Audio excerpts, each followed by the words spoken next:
குறிப்பாக முஸ்லிம்கள் மத்தியிலும் கூட முஸ்லிம்களுடைய அங்கீகாரம் இல்லாமல் வடகிழக்கு இணைக்கப்பட்டு விடலாம் என்ற விஷயம்.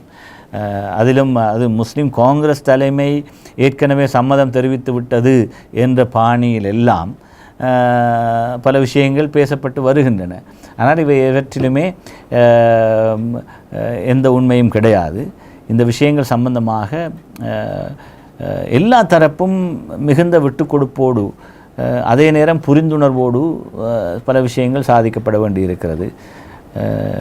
நாட்டில் இறைமை சம்பந்தமான விஷயத்தில் எந்த பாதிப்பும் வரப்போவதில்லை. இந்த நாடு பிரிக்கப்பட முடியாத நாடு என்பதில் எல்லோரும் ஒத்த கருத்தோடு இருக்கிறோம்.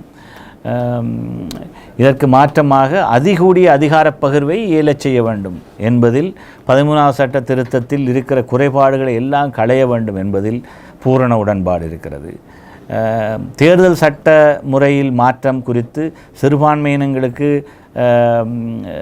இன்று பிரேரிக்கப்பட்டிருக்கின்ற தேர்தல் முறைமையில் இருக்கிற பாதிப்புகளை மிக தெளிவாக நாங்கள் சுட்டிக்காட்டி அது மாற்றியமைக்கப்பட வேண்டும் என்று அழுத்தம் திருத்தமாக கூறியிருக்கிறோம். தொடர்ந்து அது சம்பந்தமாக பேசி வருகிறோம்.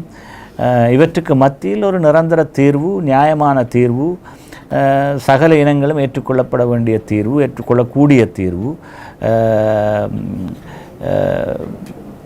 எங்களால் முன்வைக்கப்படலாம் என்ற மிகுந்த நம்பிக்கை எங்களுக்கு இருக்கிறது.